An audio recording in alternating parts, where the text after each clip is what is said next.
Hey y'all, so today I'm going to be reviewing the new Studio Skin Full Coverage 24-Hour Foundation. I had been wanting to try out the foundation, especially after Tati reviewed the foundation and she said that it's like the best foundation ever, which I wanted to test it out for myself to see if that's really true for oily skin, because I have oily skin. I am going to be wearing the foundation and coming back at the end of the video to show you guys how it looks. It is actually 3 p.m. So the Smashbox Studio Skin Full Coverage Foundation is $36 and you get 1 fluid ounces. So that's kind of like the standard pricing for like Sephora. I did purchase it at Sephora. So the foundation comes in 40 shades, which I think that's a really good shade range. I went with the shade 2.4, which is in the light medium skin tone. So online it says that this is a weightless 24-hour full coverage foundation with oil and shine control that is also waterproof, sweat resistant, and won't look cakey or cause blemishes. This is a matte foundation, which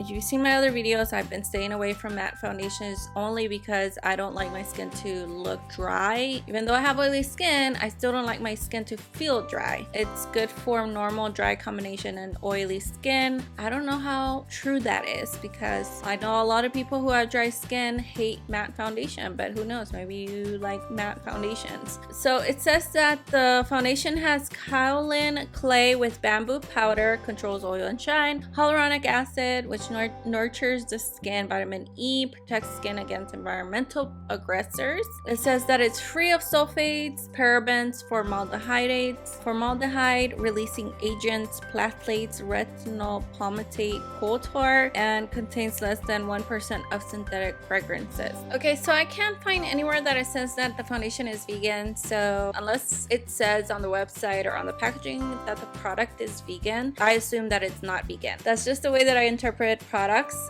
They have to say that they're vegan for me to believe that they are vegan. So the foundation comes in a tube like this. It's a plastic tube. Not really crazy about the packaging. I like the packaging of their other Studio Skin foundation, which is this one. This one is my all-time favorite foundation. Really good and lasts a long time. I always reach over for this foundation. You guys can even see like the bottle is all beat up. The letters are already coming off. This one is the Studio Skin 15-Hour Wear Hydrating Foundation. I love this packaging a lot more than this one. I feel like this just feels a little bit cheap. This one feels a lot more luxurious. It's glass packaging. It comes with a pump. This one, it just twists off and you squeeze out the product. It just feels really cheap to me. I get that maybe they're trying to make it easy for like makeup artists, but let's see how the foundation is, because that's what we want to know, if the formula is good. So I'm gonna go in with this Watermelon Burst Hydrating Primer by Ciate London. This was sent to me for free, so I'm just trying it out for now. It is a hydrating primer, and that's the reason why I'm gonna be using this primer, because this is a matte foundation, and like I said, I don't like my skin to feel dry. So I'm gonna put this underneath. I have already actually tried this one and I liked it when I did try it the other day.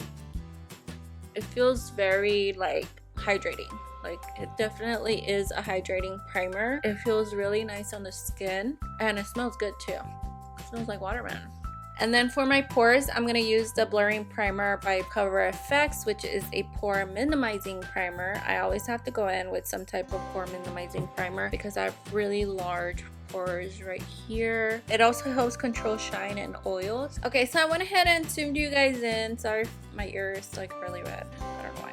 Okay, so it says a little goes a long way. So do a swatch right here on the back of my hand so you guys can see the shade. So that is 2.4. So I'm just gonna do a few dots. So on this side, I'm gonna go with the Sigma F80 brush.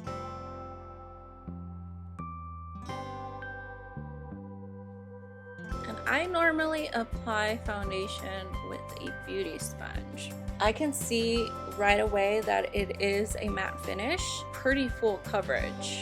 It's not liquidy at all. It's more of a thick formula. Yeah, it's definitely setting really quickly. So with the beauty sponge, I'm actually gonna dip it on the back and then apply it to the skin. Because the rest of it dried up on the back of my hand, I'm just gonna grab a little bit more, like a dot, I do feel like I get more of a sheer application with the beauty sponge, which is fine because that way I can just build it up. Alright y'all, so this is how the foundation looks. I like how it looks better using the beauty sponge. It just looks like more natural, like a more natural finish. But if you're looking for more full coverage, I do say to use the brush. It does not feel drying, but it looks a little drying. Like if I look really closely, I can see some of like the dryness, like dry patches that I have around the face. I have it on the back and it just really not moving at all. So I'm gonna finish the rest of my makeup and then show you guys the finished look, and then come back later on today to show you guys how the foundation looks and my final thoughts. Alright guys, so this is the finished look, and I did film 2 other videos. So I actually have been wearing the foundation for several hours now. It is now 6:16 p.m. so I've been wearing it for almost 3 hours. So this is how it looks right now. I can tell for sure, like in the mirror, that it is really matte foundation. It is creasing a little bit right here in my smile lines. My forehead is actually already getting a little bit oily. I don't think that it's gonna like keep away your oils just because it's a matte foundation. But everywhere else it looks pretty normal and pretty matte. I'll come back at the end of the day and then show you guys how the foundation looks and how it holds up, and if I recommend it, if I like it. So I'll see you in a little bit. Hey guys, I'm back. So it is now 11:48 p.m. so it's about to be midnight, so that means that I've been wearing the foundation for like almost 9 hours, like the amount of time that I wanted to test out the foundation. So yeah, so just wanted to show you guys how it looks. I did have to take off my lashes because they were bothering me. Other than that, I haven't touched up at all. So yeah, this is how my skin looks right now, and it is very oily. My forehead is really oily, so definitely the foundation's not gonna keep your oils away. Sometimes when you use mattifying products, if you have oily skin, what happens is that your skin then starts to produce more oil to compensate for the lack of oils from the matte products. So that's another reason why I try to stay away from mattifying products and mattifying foundations. The more hydrating products I use on my skin, the less oil it produces. I mean, I don't really see what Tati was talking about, that this is like the best foundation. I don't think it is, at least for me, for oily skin type. I am gonna blotch how the foundation looks after I blot. You guys, I didn't even go outside today and my skin got really oily still.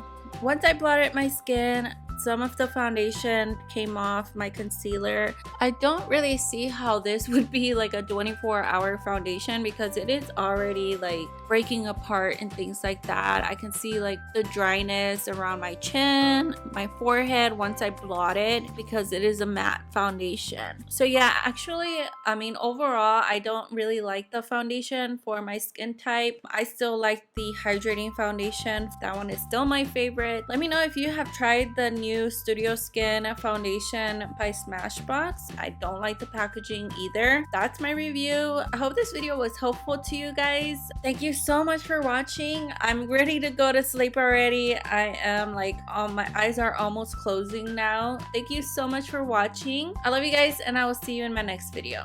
Bye.